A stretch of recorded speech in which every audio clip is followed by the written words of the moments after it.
ಕುಮಾರ್ ಅವರು ಬಿಜೆಪಿ ಬರೋದಕ್ಕೆ ಬಹಳ ದೊಡ್ಡ ಪ್ರಯತ್ನ ಮಾಡಿದ್ರು. ಅವ್ರ ಜೊತೆ ಒಂದು 10-12 ಶಾಸಕರಿಲ್ಲ, ಹಾಗಾಗಿ ಅವ್ರನ್ನ ಅಲ್ಲೇ ಇಲ್ಲ, ಯಾರು ಸ್ವಂತಾಗಿ ಅವ್ರದೇ ಅಸೆಸ್ಮೆಂಟ್ ಮಾಡ್ಕೊಳಕ್ಕಾಗಿಲ್ಲ. ಅವ್ರು ಬಿಜೆಪಿನಲ್ಲಿ ಉಳಿತಾರೋ ಇಲ್ಲೋ ಅಂದ್ಬಿಟ್ಟು ಅವರು ನಮ್ಮ ಅಧ್ಯಕ್ಷರ ಬಗ್ಗೆ ಅಸೆಸ್ಮೆಂಟ್ ಮಾಡ್ತಾ ಇದ್ದಾರಾ? ಈಗ ಅವ್ರು ಯಾಕೆ ಹೊರಗೆ ಹೋಗಿದ್ದಾರೆ ಅಂದ್ಬಿಟ್ಟು ಇನ್ನೂ ಕೂಡ ಅವರಿಗೆ ಗೊತ್ತಾಗಿಲ್ಲ. ಅವರು ಯಾರು ಒಳಗೆ ಬರ್ತಾರೆ, ಯಾರು ಹೊರಗೆ ಹೋಗ್ತಾರೆ ಬಿಜೆಪಿಯಿಂದ ಅವ್ರ ಹತ್ರ ಅವರಿಗೆ ಗೊತ್ತಾಗುತ್ತೆ ಅಂತ ನೀವು ಹೇಳ್ತೀರಾ? ಅವರಿಗೆ ಪಾಪ ಸೆಲ್ಫ್ ಅಸೆಸ್ಮೆಂಟಲ್ಲೇ ಅವ್ರು ವಿಫಲರಾದರು. ಇವರು ಡಿ ಕೆ ಶಿವಕುಮಾರ್ ಅವ್ರ ಬಗ್ಗೆ ಅಸೆಸ್ಮೆಂಟ್ ಮಾಡೋದು, ಡಿ ಕೆ ಶಿವಕುಮಾರ್ ಅವ್ರ ಬಗ್ಗೆ ನಮ್ಮ ಸಿದ್ದರಾಮಯ್ಯ ಸಾಹೇಬ್ರ ಬಗ್ಗೆ ಅಸೆಸ್ಮೆಂಟ್ ಮಾಡೋದು, ಕಾಂಗ್ರೆಸ್ ಬಗ್ಗೆ ಅಸೆಸ್ಮೆಂಟ್ ಮಾಡೋರು. ಈಗ ಯಾಕೆ ಹೊರಗೆ ಹೋಗಿದ್ದಾರೆ ಅದು ಫಸ್ಟ್ ಹೇಳಿ. ಯಾಕೆ ಹೊರಗೆ ಹಾಕಿದ್ದಾರೆ? ಹೋಗಿದ್ದಾರಲ್ಲ, ತೆಗೆದಾಕ್ಬಿಟ್ಟಿದ್ದಾರಲ್ಲ. ಸೊ ಅದರಿಂದ ಅವ್ರ ಮಾತಿಗೆ ಹೆಚ್ಚು ಬೆಲೆ ಕೊಡಬೇಡಿ. ಅವ್ರ ಪಕ್ಷದಲ್ಲೇ ಅವ್ರ ಮಾತಿಗೆ ಬೆಲೆ ಇರಲಿಲ್ಲ, ಇನ್ನು ಯಾಕೆ ನಮ್ಮ ಪಕ್ಷದ ಬಗ್ಗೆ ಮಾತಾಡಿದಾಗ ಯಾಕೆ ಬೆಲೆ ಕೊಡ್ಬೇಕು ನಾವು?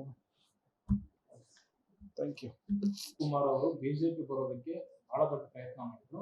ಅವ್ರ ಜೊತೆ ಒಂದು 10-12 ಶಾಸಕರಿಲ್ಲ, ಹಾಗಾಗಿ ಅವ್ರನ್ನ ಅಲ್ಲೇ ಇಲ್ಲ, ಯಾರು ಸ್ವಂತಾಗಿ ಅವ್ರದೇ ಅಸೆಸ್ಮೆಂಟ್ ಮಾಡ್ಕೊಳಕ್ಕಾಗಿಲ್ಲ.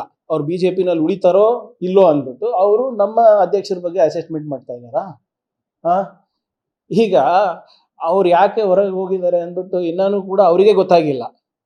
ಅವರು ಯಾರು ಒಳಗೆ ಬರ್ತಾರೆ, ಯಾರು ಹೊರಗೆ ಹೋಗ್ತಾರೆ ಬಿಜೆಪಿಯಿಂದ ಅವ್ರ ಹತ್ರ ಅವರಿಗೆ ಗೊತ್ತಾಗುತ್ತೆ ಅಂತ ನೀವು ಹೇಳ್ತೀರಾ? ಅವರಿಗೆ ಪಾಪ ಸೆಲ್ಫ್ ಅಸೆಸ್ಮೆಂಟಲ್ಲೇ ಅವ್ರು ವಿಫಲರಾದರು. ಇವರು ಡಿ ಕೆ ಶಿವಕುಮಾರ್ ಅವ್ರ ಬಗ್ಗೆ ಅಸೆಸ್ಮೆಂಟ್ ಮಾಡೋದು, ಡಿ ಕೆ ಶಿವಕುಮಾರ್ ಅವ್ರ ಬಗ್ಗೆ ನಮ್ಮ ಸಿದ್ದರಾಮಯ್ಯ ಸಾಹೇಬ್ರ ಬಗ್ಗೆ ಅಸೆಸ್ಮೆಂಟ್ ಮಾಡೋದು, ಕಾಂಗ್ರೆಸ್ ಬಗ್ಗೆ ಅಸೆಸ್ಮೆಂಟ್ ಮಾಡೋರು. ಈಗ ಯಾಕೆ ಹೊರಗೆ ಹೋಗಿದ್ದಾರೆ ಅದು ಫಸ್ಟ್ ಹೇಳಿ. ಯಾಕೆ ಹೊರಗೆ ಹಾಕಿದ್ದಾರೆ? ಹೋಗಿದ್ದಾರಲ್ಲ, ತೆಗೆದಾಕ್ಬಿಟ್ಟಿದ್ದಾರಲ್ಲ. ಸೊ ಅದರಿಂದ ಅವ್ರ ಮಾತಿಗೆ ಹೆಚ್ಚು ಬೆಲೆ ಕೊಡಬೇಡಿ. ಅವ್ರ ಪಕ್ಷದಲ್ಲೇ ಅವ್ರ ಮಾತಿಗೆ ಬೆಲೆ ಇರಲಿಲ್ಲ, ಇನ್ನು ಯಾಕೆ ನಮ್ಮ ಪಕ್ಷದ ಬಗ್ಗೆ ಮಾತಾಡಿದಾಗ ಯಾಕೆ ಬೆಲೆ ಕೊಡ್ಬೇಕು ನಾವು? Thank you. ಲೇಟೆಸ್ಟ್ ಹಾಗೂ ಇಂಟ್ರೆಸ್ಟಿಂಗ್ ಸುದ್ದಿಗಳಿಗಾಗಿ ಬಾಸ್ ಟಿವಿ ಕನ್ನಡ ಚಾನೆಲ್ನ ಸಬ್ಸ್ಕ್ರೈಬ್ ಮಾಡಿ, ಹಾಗೆಯೇ ಬೆಲ್ ಐಕಾನ್ ಪ್ರೆಸ್ ಮಾಡಿ. ಇದರ ಜೊತೆಗೆ ಫೇಸ್ಬುಕ್, ಇನ್ಸ್ಟಾಗ್ರಾಮ್, ಎಕ್ಸ್ನಲ್ಲೂ ಮಿಸ್ ಮಾಡದೆ ಫಾಲೋ ಮಾಡಿ.